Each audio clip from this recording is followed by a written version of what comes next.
നമസ്കാരം. മല്ലു ഫുട്ബോളിന്റെ മറ്റൊരു വീഡിയോയിലേക്ക് എല്ലാവർക്കും സ്വാഗതം. അപ്പൊ സ്പേഴ്സിന്റെയും മാഞ്ചസ്റ്റർ യുണൈറ്റഡിന്റെയും ആ ഒരു അന്തർധാര സജീവമായിട്ട് തന്നെ മുമ്പോട്ട് പോകുന്നുണ്ട്. ഒരു വശത്ത് സ്പേഴ്സ് 2-0 ആസ്റ്റൺ വില്ലയോട് പരാജയപ്പെട്ടപ്പോൾ മറുവശത്ത് മാഞ്ചസ്റ്റർ യുണൈറ്റഡ് 1-0 ചെൽസിയോട് തോറ്റു. കഴിഞ്ഞ 5 മത്സരം നോക്കിക്കഴിഞ്ഞിട്ടുണ്ടെങ്കിൽ ഒരു മാച്ചിൽ പോലും ഈ ടീമുകൾക്ക് വിജയിക്കാൻ കഴിഞ്ഞിട്ടില്ല എന്നുള്ളത് ഒരു വാസ്തവമാണ്.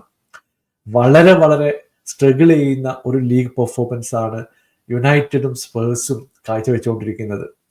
ഇന്നത്തെ മാച്ച് ഒരു ഡെഡ്വുഡ് മത്സരമായിരുന്നു. കാരണം ഇന്ന് ജയിച്ചാലോ തോറ്റാലോ രണ്ട് ടീമുകൾക്കും ഒന്നും സംഭവിക്കാൻ പോകുന്നില്ല.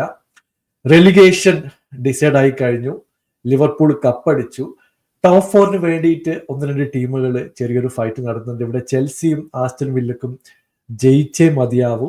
അതുപോലെ തന്നെ 3 പോയിന്റുകൾ അവർ സ്വന്തമാക്കുകയും ചെയ്തു. നമുക്ക് സ്പേഴ്സിന്റെ മാച്ചിൽ നിന്ന് സ്റ്റാർട്ട് ചെയ്യാം. ഇന്നത്തെ മാച്ചിൽ എനിക്കാകെ ഓർമ്മയുള്ളത് സോണിന്റെ 2 ഷോട്ടുകൾ. ഒരു ഷോട്ട് പുറത്തേക്ക് പോയി, ഒന്ന് ഒരു ഈസി ആയിട്ടുള്ള ചാൻസ് ആയിരുന്നു. ഇത് മാറ്റി നിർത്തി കഴിഞ്ഞിട്ടുണ്ടെങ്കിൽ ഒഫെൻസീവ്ലി സ്പേഴ്സിന്റെ സൈഡിൽ നിന്നും കാര്യമായിട്ടൊന്നും വന്നിട്ടില്ല എന്നുള്ളത് സത്യമാണ്.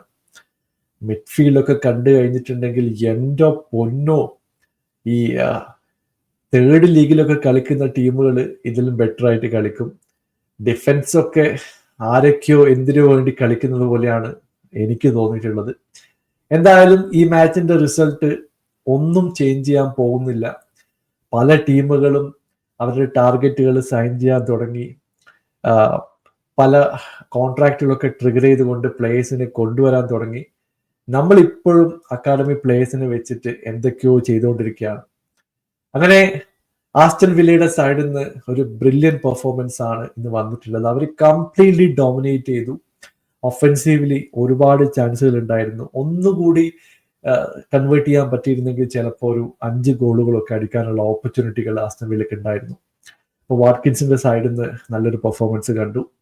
സെക്കൻഡ് ഹാഫിലാണ് 2 ഗോളുകൾ വരുന്നത്. കോൺസൈഡ് സൈഡിൽ നിന്ന് ഒരു ഗോൾ വരുന്നു, പിന്നീട് കമാര സ്കോർ ചെയ്യുന്നു. അങ്ങനെ 2-0 കൺവിൻസിംഗ് ആയിട്ടുള്ള ഒരു വിജയത്തിലേക്ക് ആസ്റ്റൺ വില്ല പോയി. അവരുടെ ടോപ്പ് 4 പ്രതീക്ഷകൾ ഇപ്പോഴും നിലവിലുണ്ട്.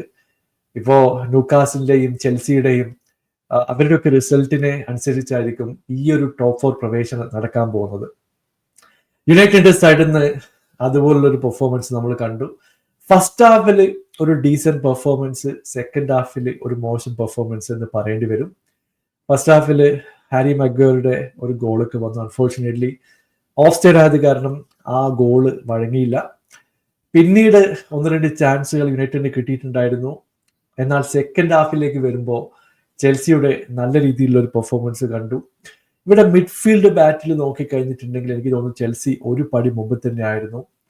കൈസിയുടെ ഒക്കെ പോകുന്ന പോക്ക് കാണും. 2-3 ആളൊക്കെ പിറകിൽ ഓടിയിട്ട് പോലും കൈസിയുടെ പിടിക്കാൻ പറ്റുന്നില്ല. അങ്ങനെ റൈറ്റ് വിങ്ങിലൂടെ കൊണ്ടുവന്നിട്ടുള്ള ഒരു പന്ത് റീസ് ജെയിംസ് പോസ്റ്റിന് അടുത്തേക്ക് കൊണ്ടുവരുന്നു. പുള്ളി കറങ്ങി ഡ്രിബിൾ ചെയ്തുകൊണ്ട് ആ ഒരു ക്രോസ് ഫാർ പോസ്റ്റിലേക്ക് എത്തിക്കുകയാണ്. അവിടെ കുക്കറേയ വളരെ കൃത്യമായിട്ട് ഈ ബോൾ റിസീവ് ചെയ്യാൻ വേണ്ടി നിൽക്കുന്നുണ്ട്. ഒരു കിടിലം ഹെഡർ ആയിരുന്നു. അങ്ങനെ 77ാമത്തെ മിനിറ്റിൽ 1-0 ലീഡിലേക്ക് ചെൽസി എത്തുകയാണ്. അതിനുശേഷവും കാര്യമായിട്ടൊന്നും ചെയ്യാൻ യുണൈറ്റഡിന് കഴിഞ്ഞിട്ടില്ല. ഹോലാൻഡിന്റെ സൈഡിൽ നിന്ന് 1-2 ഹാഫ് ചാൻസുകളൊക്കെ ഉണ്ടായിരുന്നു. പക്ഷേ അതൊന്നും കൺവേർട്ട് ചെയ്യാൻ മാഞ്ചസ്റ്റർ യുണൈറ്റഡിന് കഴിയാതെ പോവുകയും ചെയ്തു. ഇപ്പൊ സ്പേഴ്സിനെ സംബന്ധിച്ചിടത്തോളം 21 മത്സരങ്ങൾ ഈ സീസൺ പരാജയപ്പെട്ടു. ബുധനാഴ്ചത്തെ യൂറോപ്പ് ലീഗ് 2 ടീമുകളെ സംബന്ധിച്ചിടത്തോളം ക്രൂഷ്യലാണ്. അതുകൊണ്ട് ഇതിൽ ആര് ജയിക്കുന്നത് പ്രെഡിക്റ്റ് ചെയ്യാൻ പറ്റാത്ത സിറ്റുവേഷൻ ആണ്. 2 ടീമുകൾക്കും ഡ്രോബാക്സ് ഉണ്ട്. ഗോൾ സ്കോർ ചെയ്യാൻ പറ്റുന്നില്ല. അപ്പോൾ യൂറോപ്പ് ലീഗ് വിൻ ചെയ്ത് കഴിഞ്ഞിട്ടുണ്ടെങ്കിൽ ക്വാളിഫിക്കേഷൻ ഉണ്ട്, UCLയിലേക്ക് എത്താൻ പറ്റും. ഇപ്പോൾ 2 ടീമുകളും വളരെ വളരെ ക്രൂഷ്യലായിട്ടുള്ള ആ മാച്ചിലേക്ക് അടുത്തുകൊണ്ടിരിക്കുകയാണ്. നിങ്ങളുടെ അഭിപ്രായം താഴെ അറിയിക്കുക. പുതിയൊരു വീഡിയോയുമായി വീണ്ടും കാണാം. Thank you so much for watching. Bye for now.